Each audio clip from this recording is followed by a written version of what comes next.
Welcome back to the shop. I'm Model T, and today I want to talk to you about keeping a log for your Model A. It is so important. This is something Paul's been doing for a while. I don't know if he has it on video or not, but he keeps more of like a journal. He just takes a black book usually.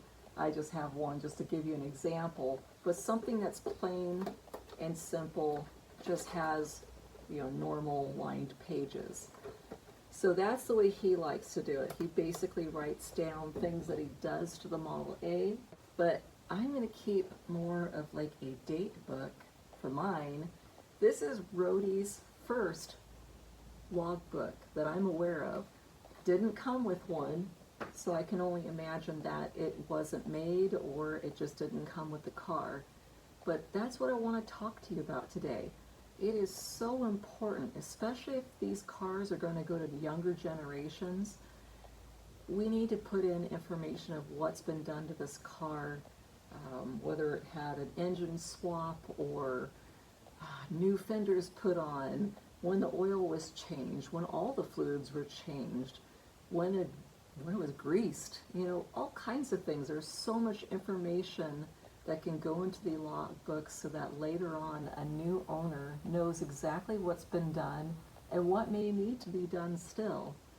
As you saw from the video from last week, when I changed the oil in Rhodey, I had no clue when the last time it had been done. I couldn't really tell by the oil except for when it came out. It was definitely much darker, but that still doesn't give me any kind of time. It could have been years, it could have been months before we brought Rhodey home. We just don't know. I don't know when the last time it had its grease fittings done except for when I did it. There's so many things that I would have loved to know about Rhodey and what it's gone through. Although I have had the owner contact me, thank you. Hopefully you're watching this. I will be getting back to you because I have so many questions. It's just been crazy busy. But I'm lucky enough to have one of the owners from the past, before the owners that we got this from previously, that can give me a little bit more information, but that's pretty rare.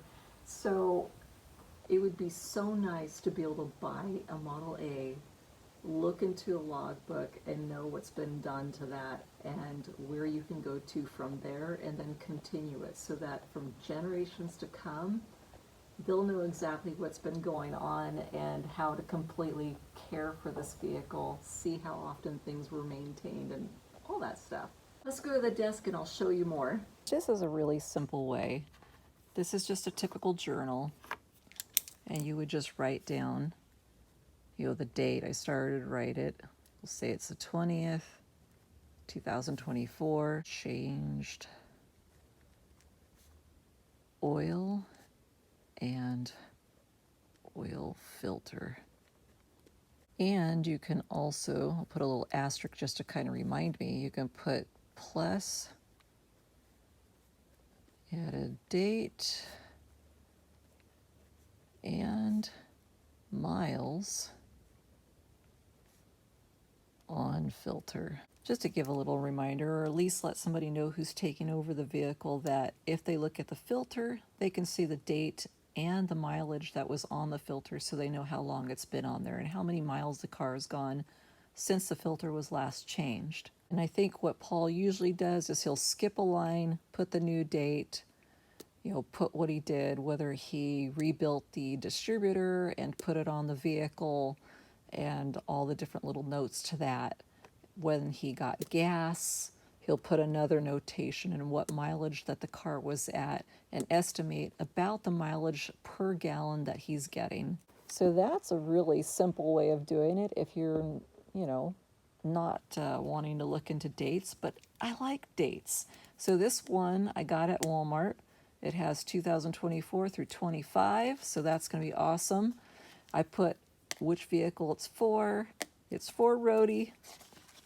And I like this because not only does it have a bunch of different things, well, medical contacts won't matter as much in financial contacts, but personal information, I don't know. You can put stuff like that if you want to, but I think somewhere in here you could put things like, insurance contacts. You can put how to get a hold of your insurance easy, all kinds of stuff like that. Anyways, back to this. So then what's really cool that I really liked about this is putting in events that are coming up.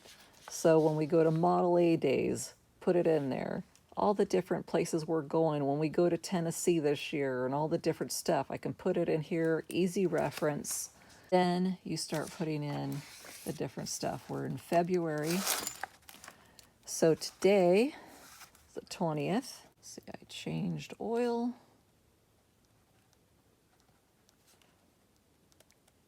And oil filter.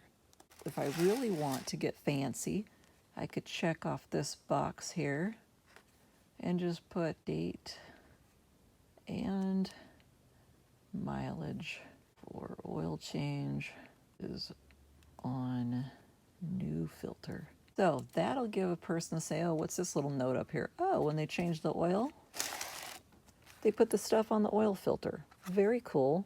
What I'm also going to add here, just for the heck of it, I mean, you never know when the magic marker stuff is going to wear off. So the mileage was 2,481 at the time when I changed it. Also in these notes, or maybe I'll even go to January since it hasn't been used, I can go in these notes and put all the things, you know, kind of backtrack. Mine is easier because it's from videos that I've done, so I can look back and see how long ago were those videos done. But I can say, you know, blah, blah, approximately, you know, September of 2023, I greased all the fittings under the Model A. And just so on and so forth, kind of put some notes through time that you know of from your vehicle of what you've done, about when, and then at least you'll have something to reference to, or the other person who's buying your vehicle will have something to reference to from the stuff that you hadn't been keeping up on yet. It's never too late to start a log for your Model A's. Important things like my registration for Roadie and the logbook for Roadie now will go underneath the seat. I don't have any of those pockets on my doors or anything like that, and it's probably not a good idea with all the wind going through the convertible when it's down, unless it was sealed. But regardless, I don't have those pockets on the doors, so under the seat is perfect, and I'll show you how I organize stuff. And Roadie's simple. You simply just like lift up the seat and get into there. So lots of goodies under the seat already. I'll be putting my new registration in with the old stuff that I have for the car, and that'll keep it from getting attacked by moisture. And then Roadie's new logbook will simply just go right on in here under there and be safe and easy to get to for when I go and do the next thing. So how about you? Were you lucky enough to have a logbook left in your Model A when you bought yours? And if you didn't, does that really change your mind about doing one yourself? Maybe you already started one. Give me some comments down below. Let me know whether your car came with one when you bought it, and if it did not, did you start doing one yourself? Or are you going to finally do it for the first time and make it easier for the next person who owns this Model A that you have? Well, I hope that this helped, and you guys have a blessed week, and I'll see you soon. Next, I'm going to show you what's under that seat, what comes in handy. Have a blessed week.